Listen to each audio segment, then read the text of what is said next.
le monde? Vous allez bien? Oui. Oui, super. Fait qu'aujourd'hui, on va faire une présentation sur les aurores boréales. Bien sûr, moi, j'attends un peu d'interaction de votre part. Je vais pouvoir vous poser des questions, vous allez pouvoir interagir. Moi, j'espère que ça va être un peu plus bouger. Puis, ben, c'est ça, on va commencer tout de suite avec aurore boréale. Les aussi les aurores australes, bien sûr. Fait que aurore boréale, c'est au nord. Aurore australe, c'est au sud. Donc, c'est ça. On va commencer. Donc, première question, c'est sûr qu'il y a du monde qui va pas répondre. Comment sont créées les aurores boréales? Les glaciers.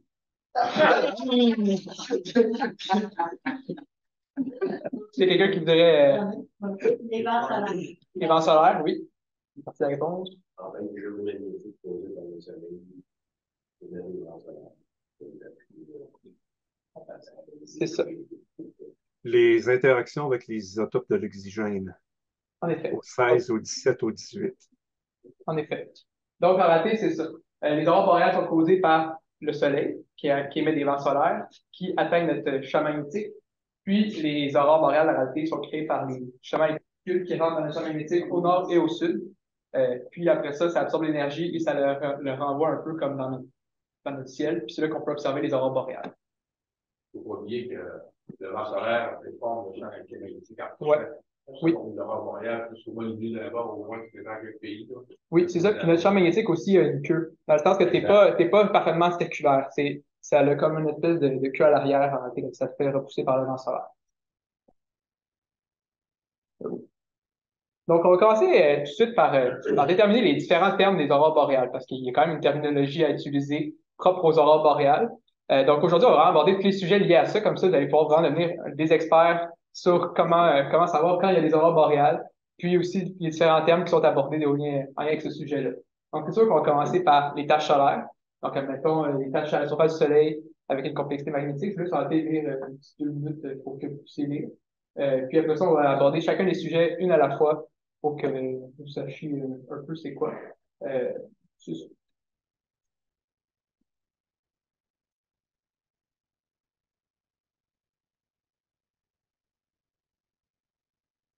Je peux passer au diapositive, ça va être correct. Parfait. Donc, on va commencer par les taches solaires. Donc, les taches solaires, en réalité, c'est composé, ça a une complexité magnétique. Donc, c'est une tache en réalité qui se situe à la surface du Soleil.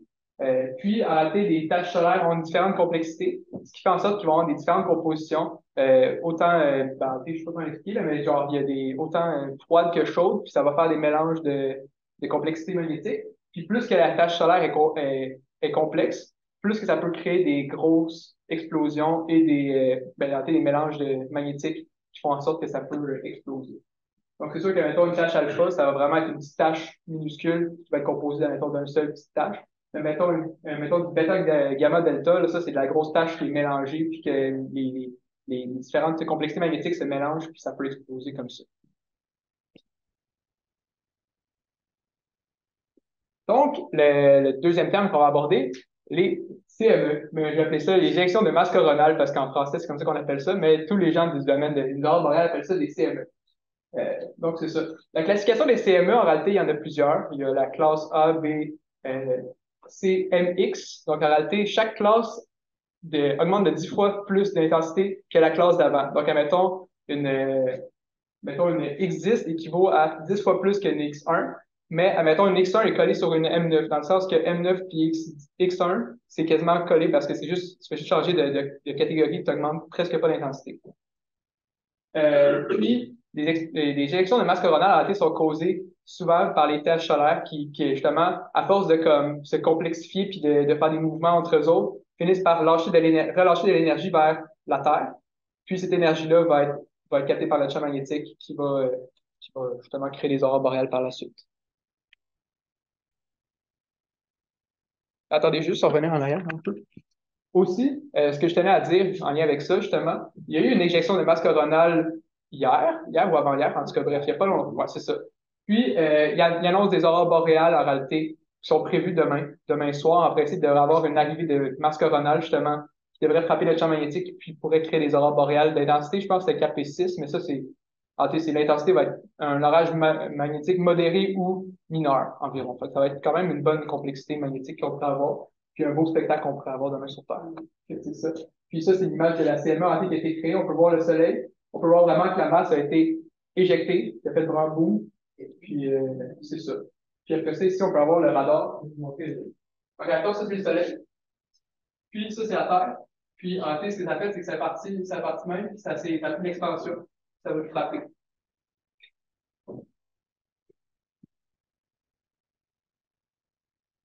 Filament solaire. Donc ça, c'est vraiment un petit terme un peu pas trop compliqué à noter. C'est vraiment quand il y a des fois, il y a justement les taches solaires, des fois, ils se mélangent. Mais il peut y avoir aussi juste une tache qui relâche, qui se lève, puis qui fait comme un filament. C'est comme une espèce de petit serpentin qui sort du soleil. C'est un peu spécial. Puis ce serpentin-là, en réalité, peut après ça envoyer quand il se libère, le serpentin de la complexité magnétique, il peut libérer de la masse, comme faire une espèce de CME, mais juste avec un filament en réalité. Trou coronal. Donc, ça, c'est une autre source de création d'aurore boréale. Donc, en réalité, c'est des trous qui sont plus froids à la surface du Soleil que la surface du Soleil en général. Puis, ces trous-là, absolument, laissent sortir des vents solaires. Donc, en réalité, les vents solaires sortent de ces trous-là. C'est soit des gros trous noirs. En réalité, des trous noirs, des trous qui sont pas des trous noirs comme on les imagine, mais des trous noirs sur la surface du Soleil qui laissent sortir les vents solaires à une vitesse plus élevée que le Soleil en tant que tel. Une vitesse de vent solaire moyenne, c'est de 300 km/s, mais ces coronales-là peuvent avoir 400, 500, 600, jusqu'à 1000, mais c'est rare. C'est ça. Il laisse sortir le vent solaire, ce qui peut créer des aurores boréales. En début de semaine, il y en a un, c'est 700 à peu près. Ouais, c'est ça. Ça peut être vraiment un bon trou, puis des fois, ça peut créer des bonnes aurores boréales. C'est rare que ça va créer un gros spectacle, mais ça peut, admettons, combiner avec des éjections de masse coronale, puis d'autres kits, faire une combinaison qui va créer des fortes aurores boréales. L'indice capé, le fameux. Donc, l'indice capé, en réalité, c'est un indice qu'on utilise en réalité sur Terre pour mesurer l'intensité des aurores boréales. C'est sûr que cet indice-là, je vais être avec vous autres. Faut pas se fier à cet indice-là pour savoir s'il y a des aurores boréales. Parce que des fois, ils peuvent dire, mettons, KP5, KP6, puis il n'y a pas d'aurore boréale parce qu'en réalité, c'était un reflet des 3 heures précédentes de ce qu'il y avait comme activité magnétique. Donc, mettons, c'est comme si, mettons, un ouragan passait sur votre maison, puis 3 heures après, le KP te disait, ouais, ben, il y avait un ouragan. Ben, tu sais, oui, c'est le fun de savoir qu'il y a eu un ouragan, mais c'est l'affaire, c'est qu'il est déjà passé sur ta maison puis tu t'es fait ramasser. Fait que, tu sais, c'est un peu comme, t'as une bonne indice de qu'est-ce qu'il va y avoir comme intensité des aurores boréales, mais l'affaire, c'est que si cet indice-là était en direct, ça donnerait une meilleure idée de qu'est-ce qui se passe, tu sais. Ça peut faire un bon reflet d'indice, mais tu sais, à partir de COP 4-5, je vous dirais, on a des bonnes chances de voir les aurores boréales au Québec. Ça donne seulement un indice, mais ça ne dit pas le temps qu'on va arriver. C'est ça, puis ça ne dit pas en direct qu'est-ce qui se passe. C'est ça, c'est juste comme un reflet des heures précédentes. Les vents solaires. Donc, en réalité, les vents solaires, c'est justement tout ce qui sort du soleil. En réalité, la vitesse de base des vents solaires est de 300 km/s. On mesure en km/s parce que c'est très rapide, les vents solaires, surprenamment. Puis, en réalité, les échelles de vents solaires, c'est entre moins de 500, c'est vitesse faible. 500 et 700 km/s, c'est vitesse modérée élevée. Puis 700 km/s, 900, vitesse élevée. Puis au-dessus de 900, c'est vitesse extrême. Là. Si vous avez des vitesses au-dessus de 900, là, c'est vous allez avoir des méchantes grosses aurores boréales parce que le champ magnétique va être souvent plié puis il va avoir de la misère à retenir toute l'énergie. Fait que ça va faire que les aurores vont rentrer plus facilement. Puis c'est ça, raté. Les vents solaires sont exprimés sur un graphique que je vais vous expliquer un peu après. C'est sur Space Weather Live. Vous pouvez voir, mettons, la vitesse. Comme, mettons, ça, c'était un 31 octobre en 2003. Les vents solaires avaient atteint 1200 km/s. Mais même que avant ça, il avait atteint 2000 km/s. Mais ça a tellement été rapide que le satellite a complètement grillé. Fait qu'il n'y a jamais eu de données qui ont sorti de là, mais ça a vraiment été, pendant 2 jours, les satellites ont été complètement grillés. Puis ils n'ont pas pu capter la vitesse des vents solaires, mais selon l'estimation, après ça, les scientifiques, c'était 2000 km/s dans l'impact. C'était vraiment très rapide. Autres paramètres des vents solaires. Donc là, on va aborder quelques petits paramètres aussi qui sont liés aux aurores boréales. Puis ça, c'est vraiment important de comprendre ces paramètres-là pour savoir quand sortir voir les aurores boréales. Donc, le BT. Le BT, c'est le potentiel du champ magnétique lié au BZ. En réalité, le potentiel du champ magnétique, c'est le BT, il dit un petit peu l'idée de OK, le BZ, il pourrait atteindre quelle puissance? Mettons, le champ magnétique pourrait s'étendre à quelle force, puis quelle inclinaison il pourrait avoir. Plus que le BT est élevé, plus que le BZ peut s'incliner, puis peut incliner les aurores boréales pour créer des fortes tempêtes. Le BZ, en réalité, nous autres, notre Terre, on a une inclinaison magnétique qui est, on a un champ magnétique qui est, on va dire, nord. Parce qu'en réalité, c'est comme un aimant. Quand les vents solaires sont nord, puis positif en réalité, puis notre champ magnétique est positif, ça va se repousser. C'est comme un aimant. Si les deux positifs, ça se repousse. Si c'est négatif, ça va rentrer en champ, la magnétosphère, puis ça va créer les aurores boréales. Donc, il faut que l'inclinaison soit négative. Puis l'inclinaison magnétique, plus qu'elle est forte, plus que l'inclinaison est, mettons, la Terre est basculée dans un sens ou dans un autre, plus qu'il va y avoir les aurores boréales vont être fortes, puis ils vont pouvoir aussi s'incliner vers nous autres. Dans le sens que, mettons, un BZ, admettons, à -5, va juste s'incliner un peu le champ magnétique vers nous autres, mais on va pas avoir des aurores boréales qui vont se rendre au-dessus de notre tête. Mais si elle est à -30, là, les aurores boréales vont descendre vont descendre en latitude, puis ils vont pouvoir venir nous atteindre. Parce qu'ils vont vraiment, le champ magnétique va vraiment basculer vers nous autres. Puis si c'est au positif, admettons, tu as un. Oui, vas-y. L'inclinaison de la Terre va voir un rôle durant l'été et l'hiver. Oui et non. En fait, je te dirais, c'est ça, c'est durant les équinoxes, ouais, c'est ça, les équinoxes d'automne puis de printemps. Ouais. La Terre, comment elle est inclinée, ça va faire en sorte que les aurores boréales vont être plus propices. Fait que c'est ça, durant l'été puis l'hiver, c'est moins propice, je vous dirais, à des aurores boréales selon l'inclinaison de la Terre. Mais oui, ça joue un rôle définitivement. Ça va peut-être bloquer ou ça va un peu diminuer l'intensité du spectacle. C'est sûr que ça. Oui. Ils ont vu les aurores boréales, c'est comme zénith, c'est plutôt incroyable, ceux qui ont fait photo de ça. Oui, oui. Oui, oui, ben c'est sûr, j'ai montré quelques photos aussi liées à mes chasses. C'est sûr, je vais pas mettre toutes les photos que j'ai prises parce que ben, il y en a pas mal. Puis aussi, j'ai essayé de garder les photos de cette année un peu moins parce que ben, j'ai essayé de vous les présenter la prochaine fois. C'est sûr que c'est ça. Donc, après ça, il y a la densité. La densité, c'est le nombre de particules qu'il y a au centimètre cube. Fait que, mettons, les vents solaires, ils ont une densité, une certaine densité. Puis plus que la densité est forte, plus qu'il va avoir il va avoir plus de luminosité. Toutes les particules qui rentrent vont être beaucoup plus fortes.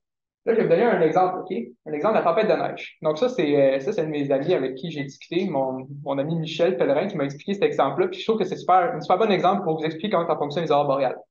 Une tempête de neige, OK? Mettons, tu as une tempête de neige. Tu as du vent super fort, mais tu n'as presque pas de flocons. Le flocon, ça serait la densité. Il n'y aurait presque pas de neige qui tomberait, mais il y aurait des forts vents. Oui, tu serais frappé par la tempête de neige, mais tu n'aurais pas beaucoup de luminosité, puis tu n'aurais presque pas d'affaires. Mais à l'inverse, si il n'y a presque pas de vitesse, mais il y a beaucoup de densité, ça fait en sorte que tu vas avoir beaucoup de luminosité. Mais c'est un peu similaire avec les aurores boréales. Si tu as une bonne densité, mais que tes vents sont pas trop forts, tu vas avoir une belle luminosité, mais ça va pas être beaucoup, tu sais, ça va pas être incliné vers nous autres. Mais c'est un peu la même affaire que les tempêtes de neige, tu sais, c'est vraiment ça. Moi, je vous dis que c'est le meilleur exemple à prendre par rapport aux aurores boréales, pour avoir une idée. Oui? Pour récapituler, en fait, pour faire bref, là, c'est quand on veut avoir des aurores boréales, il faut juste s'assurer que le PP soit bas et le PZ négatif. C'est ça. Ouais, c'est ça. Ça donne une bonne idée. Puis, après ça, tu peux prendre la densité en exemple pour pouvoir savoir, OK, est-ce qu'ils vont être très colorés? Est-ce qu'il va y avoir moins de luminosité dans nos aurores boréales? Est-ce qu'ils vont être plus blanches ou plus vertes? Comme, mettons, je pense que c'est dimanche, on a eu des belles aurores boréales, ben, il y avait une bonne densité. Je pense qu'on était 11 à 12 de densité de particules par centimètre cube. Ouais. Ça va être des belles luminosités, dans le sens que les aurores boréales, on les voyait très bien à l'œil nu. Le vert, il ressortait très facilement. On pouvait voir la danse facilement. Mais si l'autre avait une densité de 0,20, ben là, probablement que tu aurais eu des aurores boréales, mais il aurait été très, très blanche. Il aurait été, tu aurais vu un petit affaire se déplacer, mais ça n'aurait pas été autant lumineux, puis à notre œil, ça aurait été quasiment impossible. Ça aurait été une caméra que tu aurais pu prendre une belle photo. C'est pour ça qu'on voit ça bien. Les aurores boréales rouges sont plus difficiles à observer. Oui, mais c'est quand même possible à voir. Souvent, c'est ça, tout dépend de l'intensité puis du nombre de particules au centimètre cube. Plus que tu as de particules. Puis aussi, le rouge, souvent, c'est soit très haut, soit en dessous du vert. Fait que, tu sais, souvent, c'est au-dessus, là. Rarement, ça va être en dessous du vert, mais ça l'arrive. Mais c'est ça, le rouge, il faut vraiment être chanceux, puis c'est souvent plus haut que dans les couches plus hautes de la magnétosphère que tu vas les observer, dans l'atmosphère que tu vas observer. Vous voyez les deux, le rouge, le vert, maintenant. Oui, c'est ça, parce que tu peux avoir, mettons, le vert, il est souvent comme 80 à 100 km dans l'atmosphère, ouais. Mais le rouge va être surtout entre 100 et 500 km dans l'atmosphère. Fait que souvent, tu vas avoir, mettons, une belle ligne verte, puis après ça, tu vas avoir le rouge qui ressort. Tu peux avoir, mettons, entre les deux, du blanc en dessous du vert. Tu peux avoir des combinaisons comme ça d'aurore boréale. Puis c'est pour ça qu'il y a plusieurs couleurs qui ressortent. Fait que c'est ça. C'est aussi en lien avec les particules qu'on a dans notre atmosphère. Ouais. Donc ça, c'est les cycles solaires.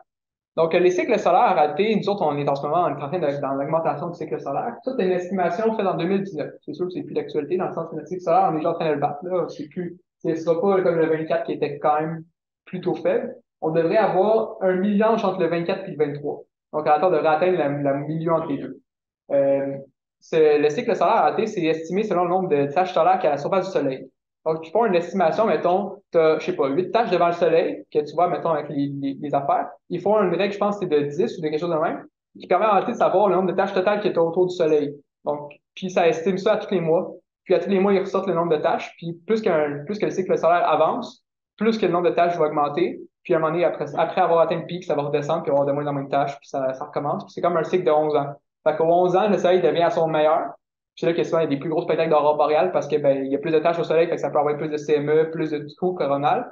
Il y a moins de trous coronales parce qu'il y a trop de tâches au soleil, mais puis durant les bas du cycle solaire, souvent, il y a des bons trous coronales, mais il n'y a pas de tâches solaires, il n'y a presque rien. C'est ça, le soleil diminue en intensité. Oui, Par des sites de 11 ans, il y a aussi un site de 23 ans. ça se peut. Ouais. Je connais pas ce cycle-là, mais est-ce que tu as quelque chose à dire avec le cycle de 23 ans? Je connais pas. Si le cycle de 11 ans, c'est le changement de polarité Ah oui, OK. des pôles. Ouais, c'est ça, le changement de polarité des. Ouais. Ouais, ça peut arriver, c'est sûr, puis ça arrive à tous les Ça arrive 23 à ans. chaque cycle de polarité. Ouais, c'est ça. Parce qu'en réalité, il y a comme une espèce de couche, là, puis ça switch de bord. Là. Il y a du rouge puis du bleu, là, puis ça. OK. Et tout ça, fait que c'est en lien avec ça, les cycles solaires. L'observation des aurores. Fait que là, on commence à être dans le concret. Comment observer les aurores boréales? Durant l'été, je vais juste vous faire une petite anecdote. Durant l'été, allez pas dans le Grand Nord, vous verrez pas d'aurore boréale parce qu'il y a le soleil de minuit. Fait aucune chance d'en observer dans le sens que le soleil va vous cacher. Fait qu'admettons, je vous dirais, tu sais, les 2 mois que le soleil se couche presque pas, essayez pas de tenter votre chance. Les aurores boréales se voient juste la nuit. La nuit. Se voit quand il commence à faire assez noir pour qu'on puisse avoir de la luminosité qui soit visible. Fait que ça, c'est de prendre en compte que si vous voulez aller voir les aurores boréales, pas dans le Grand Nord, prenez ça en note. Mais durant l'hiver, vu qu'il fait tout le temps nuit, ça vaut la peine parce que souvent, vous allez pouvoir voir les aurores boréales 12 heures par nuit ou 24 heures. Dans le sens que s'il fait tout le temps noir, ben, vous allez pouvoir en observer pas mal plus longtemps. Puis vous pouvez en avoir quasiment tout le long de la journée. Il y en a qui peuvent en voir à midi. C'est ridicule, là, mais c'est ça. Fait que plus que la saison avance, plus que ça vaut la peine d'aller voir les aurores boréales et qu'il fait noir. Ensuite, il y a je vais vous dire, ça, c'est lié avec le café. Ça se fait rater on le voit moins bien avec cause des écrans, mais en tout cas, bref. Le champ magnétique est incliné vers le Manitoba. En réalité, le champ magnétique est notre truc magnétique est incliné vers le Manitoba. Ce qui fait en sorte qu'on a quand même un avantage en Amérique du Nord, que les aurores boréales sont quand même inclinées un peu plus vers nous autres que, mettons, en Europe, il faut que tu sois, mettons, en Laponie ou autre, qui sont comme au 70e parallèle pour en observer de latitude. Tandis que les autres, ici, on est comme 48e parallèle, puis on peut en observer parce que le champ magnétique est incliné un peu vers nous autres. C'est la même affaire dans le sud, c'est juste que je ne sais plus c'est quoi l'inclinaison, mais en tout cas, la même affaire se répète dans un sens dans l'autre. C'est tout le temps comme l'effet miroir. Quand il y a les aurores boréales au sud, il y en a aussi au nord. C'est comme un miroir. Fait que, ça se répète. Puis l'avantage, c'est que justement, nous autres au Québec, on est quand même, surtout à Rimouski, je vous dirais, là, on voit pas vraiment avec l'écran. Ouais, je vais juste les tasser. Donc, en réalité, nous autres, on est ici, en réalité. Je vous dirais, là, environ, là, on va prendre une estimation, on est là. Ben, si on regarde bien, les aurores boréales, on n'a pas besoin de les avoir au-dessus de notre tête pour les observer. On n'a pas besoin on n'a pas d'avoir les aurores boréales de même qui pètent au-dessus de la tête et qui dansent comme ça. Les aurores boréales, là, ça se voit à comme 400-500 km de loin à cause que, justement, c'est haut dans l'atmosphère, tu sais. Fait que quand il y a des bonnes aurores boréales, là, même si, ça, mettons, sont quand même situées, je sais pas, je vais donner une estimation, sont situées à peut-être 500 km de nous autres, ben, si vu qu'ils sont 80 km dans les airs, puis qu'admettons, il y a des spectacles qui dansent au-dessus de notre tête, ben, même si on est loin, on peut quand même les voir parce que c'est, avec l'inclinaison de la Terre, puis comment on est placé, on pourrait quand même avoir le beau spectacle d'aurore boréale. Puis, admettons, moi, je suis ici. Je pourrais être, admettons, en Abitibi, puis je pourrais voir quasiment le même spectacle que je vois d'ici, parce qu'en réalité, les aurores boréales, c'est comme un spectacle devant ta face, tu sais. C'est quand même assez gros, là. C'est une grosse danse. Fait que tu peux voir tu peux prendre la même photo dans l'Abitibi qu'ici. Il peut y avoir quelques changements parce que, ben, tu sais, selon l'inclinaison, où est-ce que tu es placé, puis comment ils sont faites, les aurores boréales, c'est pas tout le temps pareil. Mais tu vas avoir les mêmes photos similaires. Le meilleur exemple, c'est moi puis Jeff, on a pris des photos dimanche. Puis on les a comparés. Il y a du monde qui m'ont demandé, est-ce que les aurores boréales sont pareilles, nanana? J'ai pris ma photo, j'ai pris photo de JF. C'est 2 photos qui sont quasiment 99% similaires. Tu vois les mêmes piliers sortir à la même place. Puis lui, il était à Rimouski, moi, je suis à Charlevoix. Tu sais, c'est littéralement, c'est pas pareil, là, on n'est pas à la même place, mais pourtant, on voit la même affaire. C'est ça. C'est ça, on a pesé le bouton en même temps, puis on a sorti la même photo. Fait que, tu peux faire une photo 3D. Ben oui, littéralement, tu sais. Fait que tu peux avoir les mêmes aurores boréales à plusieurs places en même temps, la même aurore. Oui. Juste préciser, le 23 avril, on a eu des exceptionnels. Les aides étaient tellement descendues dans le dos qu'au Manitoba, à Churchill, il y a une caméra qui pointe vers le nord pour les aurores boréales. Il y en a pratiquement tous les jours. Mais ce soir-là, il n'y en avait pas parce qu'il était trop vers le sud. C'est ça. L'inclinaison était tellement forte que le val auroral, il descend vers les latitudes. Fait que si, mettons, l'inclinaison est très, très forte, ça va descendre de plus en plus vers le sud. Tu sais, tu peux avoir les aurores boréales qui descendent jusqu'au Panama. À un moment donné, c'est déjà arrivé avec le Carrington Event que les aurores boréales ont descendu, puis le monde, admettons, qu'il y avait dans le Grand Nord, il n'y en avait plus d'aurores boréales, là. Les aurores boréales étaient rendues trop au sud, là, il n'y en avait plus. Mais c'est des cas exceptionnels, mais ça arrive, en effet. Puis, tu sais, même, mettons, le 23 avril, le meilleur exemple, c'est, je regardais vers le nord, vers le sud, vers l'est, vers l'ouest, partout, il y en avait des aurores boréales, là. Je pouvais pas y manquer, tu sais, à un moment donné, c'est ça, ça tombe plus, là. Fait que, c'est ça. Ouais. Oui. OK. Oui. Mauvaise diapo, c'est un petit peu. Établir un emplacement d'observation. Ça, c'est un peu comme c'est un peu balade aussi avec l'astronomie. Tu sais, souvent, pour établir un bon spot, il faut pas que tu sois proche de la pollution lumineuse. Surtout au nord, parce que ben, les aurores boréales se produisent naturellement au nord. Ben, surtout pour nous autres dans l'hémisphère nord, on les voit au nord. Fait qu'il faut être loin de pollution lumineuse, puis surtout la pollution lumineuse au nord. Tu sais, tu peux avoir la pollution lumineuse au sud, ça ne dérange pas. À l'est, à l'ouest, plus ou moins, tu sais, ça peut avoir un peu de reflet sur ta photo, mais si tu en as au nord, ta job va être vraiment plus dure à avoir des aurores boréales parce que tu vas avoir quelque chose qui va cacher la lumière des aurores. Vue dégagée vers l'horizon. En fait, l'objectif, c'est pour voir les aurores boréales, les autres, on est chanceux, on a le fleuve. Fait que vers le nord, c'est quand même assez facile de les observer. Mais souvent, quand tu as quelque chose qui cache à l'horizon nord, c'est plus difficile de les observer parce que ben, ils se produisent des fois souvent bas à l'horizon, puis après ça, ils montent. Fait que, tu sais, oui, tu peux les avoir, mais ça vaut la peine d'avoir un bel horizon dégagé. Ce que je dirais, c'est d'avoir au moins la grande ours en vision. D'être capable de voir la grande ours facilement. Ça donne une bonne idée de qu'est-ce que tu peux avoir comme visibilité des aurores boréales. L'étoile polaire aussi, ça peut être une très bonne idée de regarder vers là-bas. Puis c'est ça. Avoir un point d'accès sécuritaire, ça, c'est normal. Tu sais, mettons, tu veux pas aller dans un spot que. Tu sais, mettons, un moment donné, la première fois que j'ai vu les aurores boréales, j'étais dans un dépotoir. C'est pas l'endroit le plus sécuritaire que je recommande d'aller voir les aurores boréales. Mais tu sais, puis souvent avoir un endroit que tu peux créer une composition. Ça, j'ai pas mis là-dedans, mais une composition, mettons, tu peux créer, mettons, un lac, ça peut créer des reflets. Mettons, je sais pas, un bâtiment abandonné, ça peut créer, mettons, une belle maison en premier plan. Puis le kit, ça peut créer une plus belle composition que juste à prendre les aurores boréales à main nue, puis c'est beau, l'aurore boréale, là, c'est super beau, mais à un moment donné, tu veux comme créer un peu plus que juste la photo. Tu sais. C'est ça, on pas avec le fleuve. On voit le nord, mais côté photographique, c'est un peu plat ou incréatif. C'est ça. Le fleuve va créer de l'humidité aussi, fait que ça a des proches. C'est ça, ça peut être négatif, fait que des fois, ça vaut la peine de se mettre en hauteur, dans les rangs, mettons, plus haut ou autre, pour avoir une belle vue. C'est ça. Mais le fleuve a encore un avantage, c'est que ça crée des beaux reflets. Bon. Donc là, je vais vous présenter. Pourquoi il faut être loin du bruit?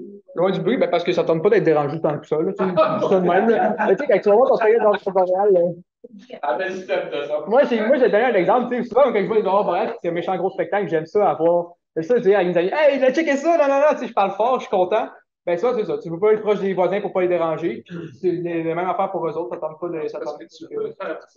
Ben oui, tu veux faire du bruit. Hey. C'est pour attirer les aurores. Il y a une légende indienne qui dit que si tu fais du bruit, souvent les aurores boréales vont venir te voir puis vont venir t'attraper. Ben, c'est sûr que c'est une légende, là, mais tu sais, ça marche peut-être pas, mais c'est pas grave. C'est le fun. C'est ça. Donc, ça, c'est les frères aurores boréales que j'ai vues. Ben, j'en ai déjà vu avant, mais c'était pas des. Tu sais, c'était une rare photo que j'ai pris d'aurore boréale avec un bel appareil. C'était à Shefferville en août 2021. Donc, là, on les voit pas tant que ça, là, mais en tout cas, il y avait du vert un peu au-dessus des nuages, puis ça a quand même, ben, pas des nuages, mais des arbres. Puis on les voyait quand même assez bien, honnêtement. On voyait bien un beau dos vert. C'est la première fois que j'avais essayé ma première caméra, une Canon M50. Pas full frame, fait que c'était pas idéal. Mais c'était mes premières fois que j'ai vu comme, les aurores boréales, je les ai vus comme 15 minutes. Ça n'a pas duré longtemps. Ils sont arrivés, ils sont sortis, ils ont fait un rideau de danse, ils ont fait une espèce de petite danse, puis ils sont repartis. Puis, tu sais, des fois, ça dure pas longtemps, là. Des fois, ça peut durer 10 minutes, comme ça peut durer 3 heures. Fait que, c'est mes premières aurores boréales que j'ai vues. Mes deuxièmes photos d'aurore boréale, là, ça commence à être un peu plus dans le concret, je vais vous dire. C'est en novembre 2021, à Sainte-Béatrix, dans la Nodière. Donc, tu sais, les gens, souvent, ils disent, genre, à Montréal, je peux pas voir les aurores boréales, nanana. Bullshit. Tu peux en voir proche de Montréal. Ça, c'est même pas une question. J'en ai déjà vu à Terrebonne, j'en ai déjà vu à plein d'endroits. Quand j'habitais, mettons, quand j'étais aux études, mettons, dans le coin de Terrebonne, ben, justement, je pouvais quand même sortir et voir les aurores boréales. Je faisais peut-être un 30 minutes de char, mais ça valait quand même la peine. Tu sais, quand il y a un beau spectacle, tu peux les voir de loin. Comme j'ai dit, tu peux être à 500 km. Puis si les aurores boréales sont assez fortes, tu vas les voir sortir. Il y a même des manières de savoir comment les voir. Fait que ça, c'était mes premières aurores boréales vraiment prises en photo avec un appareil pas pire. Ça, c'était moi et mon ami. C'est ça. C'est pris par Daniel, un photographe de Radio-Canada. Après ça, moi, je suis retourné sur la Côte-Nord, ma deuxième été sur la Côte-Nord, j'étais allé à Sept-Îles, parce que ça, c'est quand même un endroit assez propice pour voir les aurores boréales, c'est à la Côte-Nord. Ça vaut souvent la peine.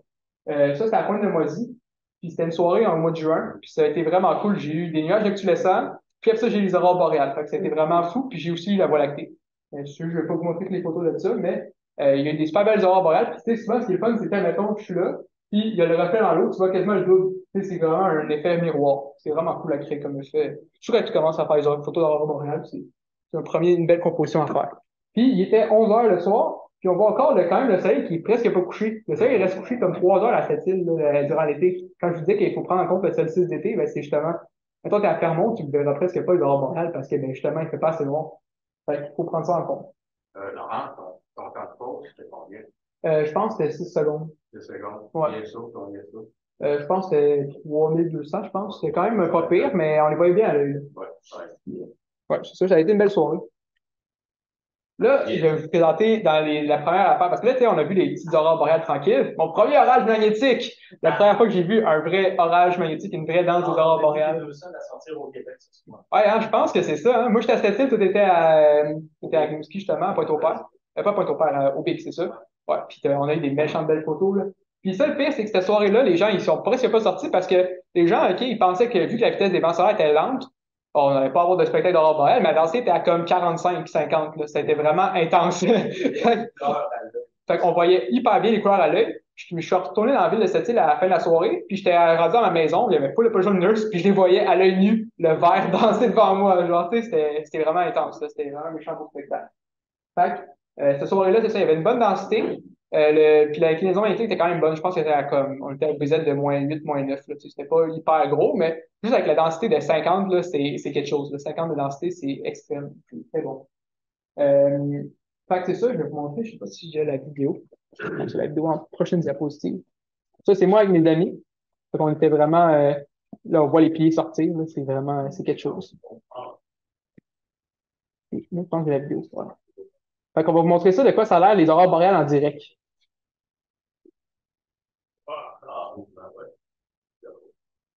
Puis là, non. Puis là, ça, c'est avec ma caméra. Puis là, on les voit vraiment en direct, là. Ça dansait en tabarouette, là.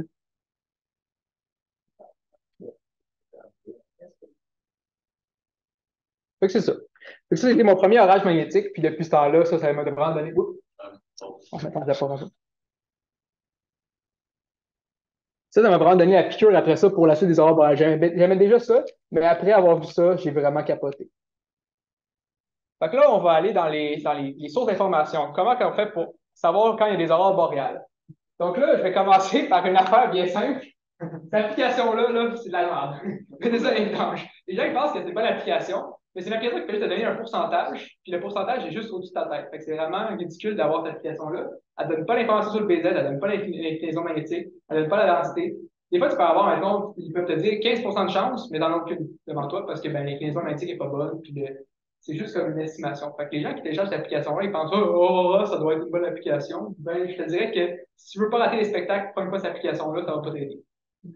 L'autre application, les deux applications que je pourrais vous présenter qui sont vraiment des bonnes sources d'informations fiables puis souvent qui vont pouvoir vous aider. Aurora Alert, ça c'est vraiment très intéressant parce qu'ils peuvent t'envoyer des alertes en direct si tu as un bon spectacle de l'aurore boréale. Je pense que c'est une application, tu peux payer comme 3 $ d'abonnement pour savoir quand ils vont t'alerter quand il y a des bonnes aurores boréales. Puis les autres, ils disent le pourcentage de chance à l'horizon et au-dessus de ta tête. Fait que tu sais, tu peux avoir une bonne estimation de OK, je peux y voir à l'horizon, mais je pourrais pas y voir au-dessus de ma tête, puis maintenant ils disent, je sais pas. 30% à l'horizon, mais 5% de ta tête, tu vas vraiment avoir l'horizon, mais sur ta tête, tu n'attends pas quelque chose. Puis, souvent, c'est pratique, cette application-là, justement, à cause de toutes les nouvelles puis les affaires de même. Puis, ça se suit en direct. C'est vraiment pratique. Space Weather Live, qui est vraiment, moi, je trouve, c'est le Saint Graal des chasseurs d'aurore boréale, mais il faut comprendre les différents graphiques, dans le sens que Space Weather Live, c'est pas user-friendly. Il faut comprendre, mettons, comme je l'ai expliqué, la vitesse du vent solaire, la densité, le BT, le BZ. Fait que, il faut vraiment prendre en compte ces différents paramètres-là. Puis, il y en a d'autres, mettons, la puissance hémisphérique, je me sais plus c'est quoi le NT, mais en tout cas, il y en a. Hein? Le DST. Ouais, le DST, c'est ça. Tu peux avoir plein d'affaires en lien avec ça. Tu sais, la tempête, il estime, mettons, la tempête magnétique est à quelle intensité. Puis plus que c'est dans le négatif, mieux c'est. Fait que tu peux avoir vraiment des bonnes idées d'aurore boréale. Moi, je vous dirais qu'il y a vraiment Space Weather Live puis Aurora Alert, c'est vraiment les meilleures sources d'information pour ça. Mais il faut apprendre, tu sais, souvent, il y a une section FAQ. Fait que si vous avez des questions, vous pouvez lire les différentes questions. Puis si vous avez encore des questions, ben, vous pouvez poser des questions sur les groupes d'aurore boréale spécialisés là-dessus. Donc, c'est ça. Est-ce qu'il y a des questions par rapport à ça? Non. Parfait. Donc là, on va vous expliquer comment on fait pour savoir quand est-ce qu'il y a des aurores boréales. Parce qu'en réalité, on peut pas savoir, attends, il va y avoir des aurores boréales le 23 novembre, je sais pas à quelle heure. On peut avoir une estimation, puis après ça, on peut savoir 3 jours environ à l'avance, gros maximum, 2 à 3 jours à l'avance, une bonne estimation de s'il va y avoir des aurores boréales ou non. Puis, on peut savoir environ 30 à 45 minutes, voire 1 heure, c'est quand il va y avoir le gros spectacle d'aurore boréale. Fait que c'est vraiment les gens qui me disent, ouais, cette date-là, le 28 décembre à midi et 50, est-ce que je peux avoir les aurores boréales? Je vais dire, ben non, tu vas le savoir, le 25 décembre s'il va y avoir des aurores boréales le 28. Tu sais, dans le sens, tu peux avoir une estimation, mais tu vas pas être précis. Fait que, en fait, ce qui se passe pour créer des aurores boréales, c'est le vent solaire part du soleil, puis fait c'est 150 millions de kilomètres. Il déplace, arrive proche de la Terre, où est-ce qu'on a des satellites, qui est Discover, puis je sais plus quoi l'autre, c'est un autre satellite qui permet de savoir quand il y aura des aurores. Je pense que c'est ACE. ACE et Discover, ils peuvent te dire, admettons, l'inclinaison, le BT, le BZ, le densité du magnétique, puis les affaires de même, qui va te donner une bonne idée de, OK, ben là, il devrait y avoir des aurores boréales dans 45 minutes, je vais me préparer, je vais sacrer mon camp dehors, puis je vais essayer d'aller pogner. Tu sais, fait que tu peux avoir une bonne estimation 3 jours à l'avance de, OK, il y a eu une explosion solaire, ça va peut-être atteindre la Terre. Si ça atteint la Terre, Ace puis Discover, à 1 heure à l'avance, ils vont me dire, là, c'est là que tu sors, mon gars, parce que tu vas avoir le spectacle. Si tu sors pas, tu vas les rater. Fait que c'est là que tu te dis, OK, c'est là que je sors. Là, on va vous expliquer un peu les patterns. Admettons, ça, c'est un graphique des vents solaires. En haut, on a un graphique des vents solaires, OK? Mettons, la vitesse normale, c'est environ 300 km/s. Tu regardes, là, c'est assez stable, là, c'est 300 km/s. Puis là, à un moment donné, t'arrives, paf, une grosse montée d'une shot. Tu le vois vraiment, puis souvent, ce que tu vas voir, c'est la densité va monter d'une shot, la BT va monter d'une shot, la vitesse va monter d'une shot, ça veut dire qu'il y a eu un impact sur Terre. Puis le champ magnétique vient de se manger un impact. C'est là que tu te dis, OK, là, on va voir qu'est-ce qu'il va y avoir comme inclinaison magnétique. C'est là que je vais savoir est-ce qu'il y a une bonne densité. Puis, est-ce que je sors pour voir les aurores boréales? Comme mettons, là, on peut voir l'impact de CME avec la flèche rouge. C'est là que tu te dis, OK, avant ça va être monté d'une shot, il y a eu un impact, tout va augmenter d'une shot. Tu vois, même ça a un peu augmenté, ça va en fait un gros spike. Puis, c'est là que tu te dis, OK, je vais me préparer à sortir pour aller voir les aurores boréales s'il y a une bonne inclinaison magnétique, si un PZ est négatif. C'est là qu'on se prépare à sortir. Est-ce qu'on a des questions par rapport à ça? Ça peut passer le jour, puis on va voir. C'est ça. C'est ça. Le jour, tu peux, admettons, avoir un impact, puis ben, tu vas juste avoir, mettons, les restants la soir, mais ça peut avoir déjà passé, puis tu peux rien avoir, tu sais. Fait que si ça arrive le jour, ben, too bad, tu essaieras de prendre la prochaine. Oui? C'est pour ça que durant l'été, nous autres, pour le sud, c'est l'hiver, mais noir. Là, on va dire que ça nous fait noir 24 heures, mieux capter des. C'est ça. Ben oui, clairement. Fait que, tu sais, c'est ça. Fait que plus que tu as d'heures de nuit, plus que tu as de chance aussi de pogner. Parce que justement, plus qu'il fait nuit longtemps, plus que tu as de chance que les aurores boréales ben, se produisent durant ces heures-là. Fait que ça fait plus que 12 heures qu'il fait nuit, ben c'est super. Donc, ça vaut la peine. Puis, la différence, avec un impact de CME, qui est une éjection de masse coronale, puis les vents solaires, souvent les vents solaires, ça va arriver, mais ça va monter tranquillement pas vite. Ça va être comme une pente graduelle, une pente qui va augmenter tranquillement pas vite, puis à un moment donné, ça va atteindre un pic, puis ça va descendre. Parce que tu as une CME, c'est vraiment, le vent solaire est stable, puis d'un coup, ça se mange une CME, ça fait pouf, puis là, ça va faire comme ça de même. C'est une pente décroissante, mais ça va vraiment avoir un impact solide. Puis c'est là qu'il faut savoir quand sortir pour observer les gros spectacles. L'inclinaison magnétique, donc, admettons, ça, je voulais expliquer un peu le BZ. Le BZ, l'affaire, c'est qu'il faut que soit incliné vers le sud, vers le négatif. C'est comme ça va faire en sorte que c'est comme l'effet d'aimant. Le négatif va attirer le positif, ça va faire en sorte que, boum, les particules vont entrer dans la magnétosphère, puis ça va créer des aurores boréales. Donc, puis plus que l'inclinaison est forte, plus que, ben, justement, les aurores boréales vont descendre vers nous autres. Admettons, ça, c'était le 5 novembre, justement, quand il y a eu des gros spectacles dans Charlevoix.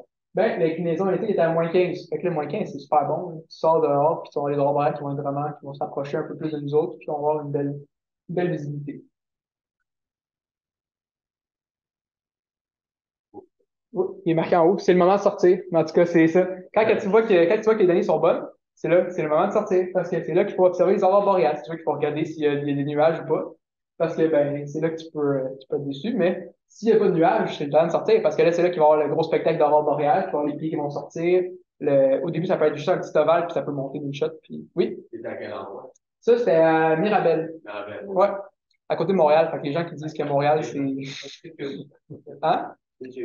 Ouais, c'est ça. C'est à Saint-Placide, en réalité. Je sais pas si tu connais. Ouais, c'est ça. En réalité, ce qu'on voit là-bas, c'est la chute. Dans le bas, là, c'est la chute. Ouais. C'est un beau coin, honnêtement. C'est ça. Puis c'est tranquille. Il y a moins de pollution lumineuse là qu'à, mettons, à Montréal. Ouais. Ouais, c'est ça. Fait qu'en réalité, ce qu'on peut remarquer, c'est qu'il y a vraiment les piliers qui ressortent. Puis on a après ça l'arc qui était vraiment très très haut, là, l'arc qui pouvait monter. C'est des lignes de connectés. Ouais, c'est ça. Puis, merci de votre écoute. Est-ce que vous avez des questions? Mais en fait, c'est pas une question, c'est surtout pour signifier aux gens que le site de Big Bear Solar Observatory, BBSO, a quand même beaucoup d'informations en ce qui concerne l'activité solaire, également SOHO, le satellite. Fait qu'à Oui. partir de ça, bon, on avait parlé tantôt du NOAA, le Geomagnetic Storm Index. Fait qu'avec ces trois sites-là, là, ça donne quand même une idée assez globale de ce qui se passe sur le Soleil. Je vais passer ça à titre informatif. Oui, c'est super intéressant. Puis c'est vrai le fait. Question?